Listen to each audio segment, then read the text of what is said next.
Welcome to my new video. আজকেৰ ভিডিওৰ topic সম্পদ কি আৰু ইয়াৰ শ্ৰেণী বিভাজন। সম্পদ কি?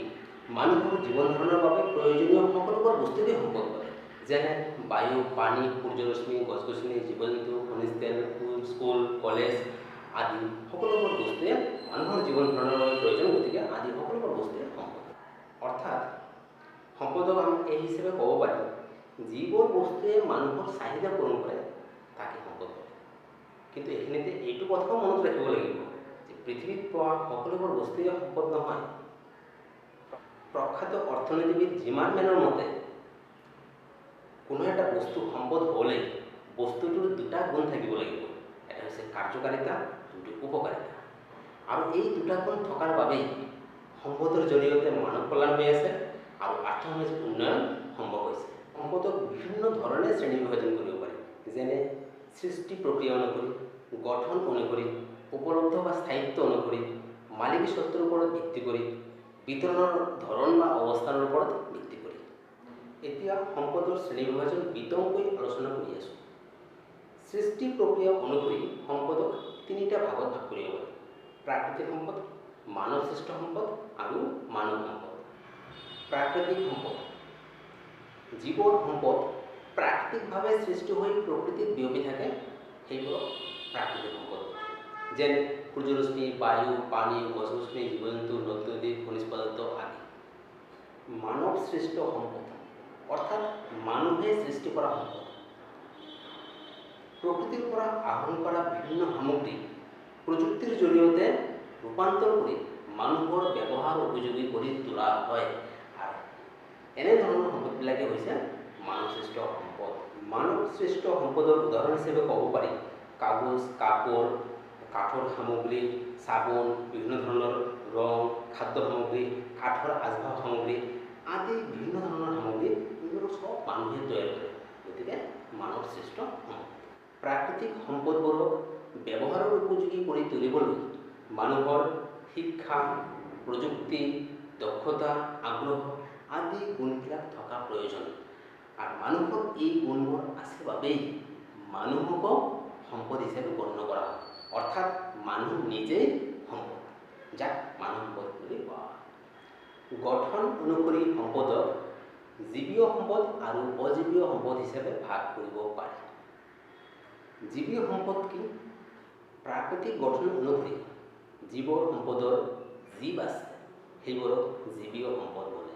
যেনে উদ্ভিদ, বিভিন্ন ধৰণৰ প্ৰাণী, মাছ, বিভিন্ন ধৰণৰ খেতিত হোৱা শস্য আদি জীৱীয় সম্পদৰ উদাহৰণ।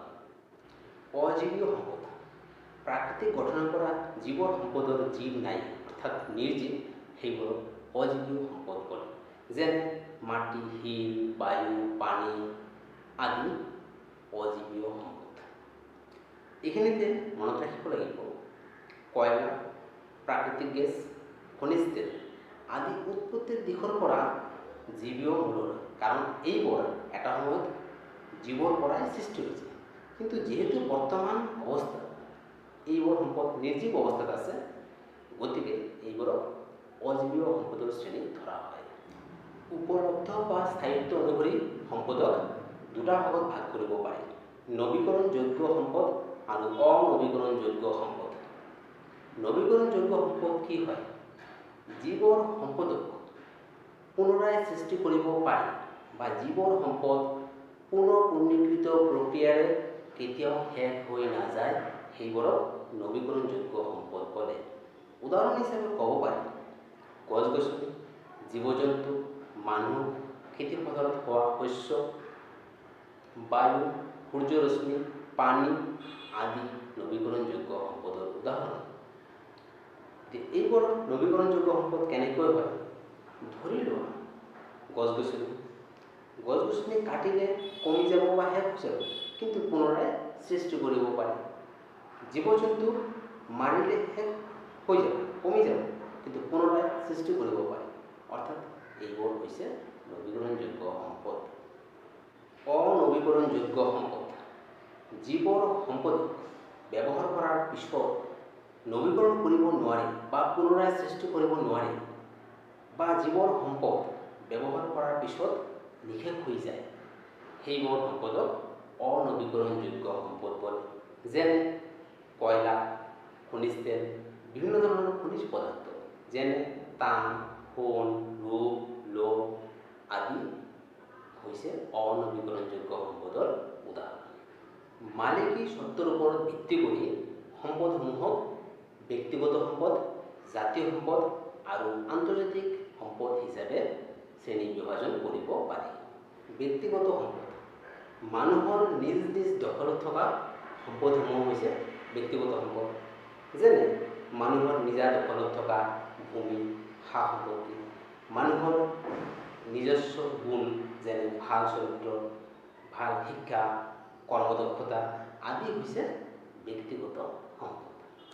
জাতীয় সম্পদ কোনো এখন দেশৰ তত্ত্বাৱধান বা দখলত থকা সম্পদসমূহে হৈছে জাতীয় সম্পদ।